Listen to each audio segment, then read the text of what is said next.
Hello বন্ধুরা, দেখো এখানে আমি মোটামুটি অনেকটাই ডুমুর কেটে নিয়েছি।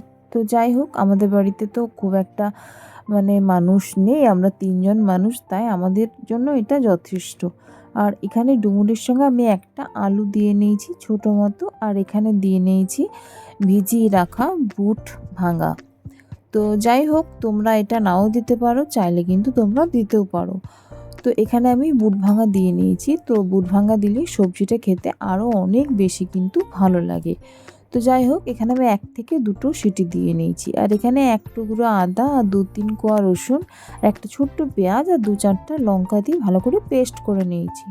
এরপর দেখো, কড়াইয়ে তেল গরম করে নিয়েছি, মোটামুটি 50 গ্রামের মতো এখানে তেল দিয়ে নিয়েছি। তো তারপর যে পেস্টটা আমি করেছি আদা রসুন পেঁয়াজ দিয়ে, সেটা কিন্তু এই তেলের মধ্যে আমি দিয়ে নিয়েছি।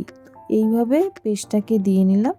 এরপর পেস্টটাকে এইভাবে আমি ভালোভাবে ঘুরিয়ে নিচ্ছি, যাতে না পেস্টটা কড়াইয়ের মধ্যে বসে যায়। এরপর আমি এর মধ্যে দিয়ে নিচ্ছি 1 চামচ মতো জিরে গুঁড়ো। এরপর দিয়ে নিচ্ছি 1 থেকে 1.5 চামচের মতো লবণ। লবণটা কিন্তু আপনারা পরিমাণ মতো দেবেন। তো যাই হোক, এরপর দিয়ে নিয়েছি 1 চামচ মতো চিনি। এরপর দিয়ে নিচ্ছি এখানে আমি চিকেন মশলা। এরপর আমি এইভাবেই ভালোভাবে কষিয়ে নেব। এর মধ্যে দিয়ে নিয়েছি হলুদ। তো হলুদটা আমি ভিডিও করতে ভুলে গেছিলাম। তারপর এর মধ্যে দিয়ে নিচ্ছি সেদ্ধ করে নেওয়া ডুমুর সেদ্ধ।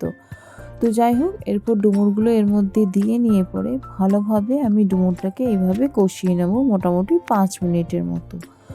তো যাই হোক, এইভাবে ডুমুরটাকে ভালোভাবে কষানো হয়ে গেলে যখন দেখবে যে ডুমুরে তেল ছেড়ে দিয়েছে, তখন বুঝতে পারবে যে ডুমুরটা কষানো হয়ে গেছে।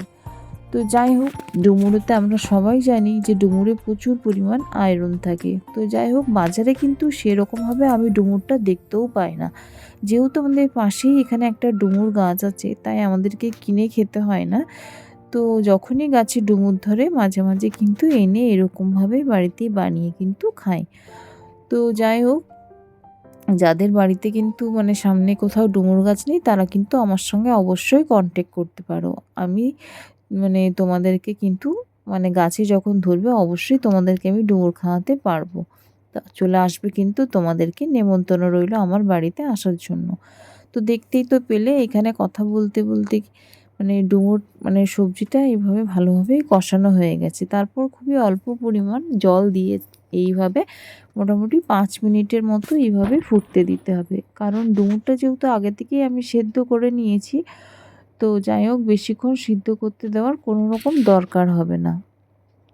তো দেখো, অলরেডি ডুমুরের সবজি আমার কিন্তু হয়ে গেছে। তোমরা যেরকম কষা খেতে চাইবে বা একটু গা ঝোলা ঝোলা রাখতে চাইবে, তোমরা যে যেরকমভাবে খেতে চাও সে সেরকমভাবে কিন্তু সবজিটা নামাবে। তো যাই হোক, আমি এরকম একটু একটু গায়ে লাগা লাগা বা যেটাকে বলে একটু রসা টাইপের, আমি সেরকমভাবেই ডুমুরটা কিন্তু এখানে রান্না করেছি। খেতে কিন্তু ভীষণ ভালো হয়েছিল। তোমরাও কিন্তু বানিয়ে দেখতে পারো।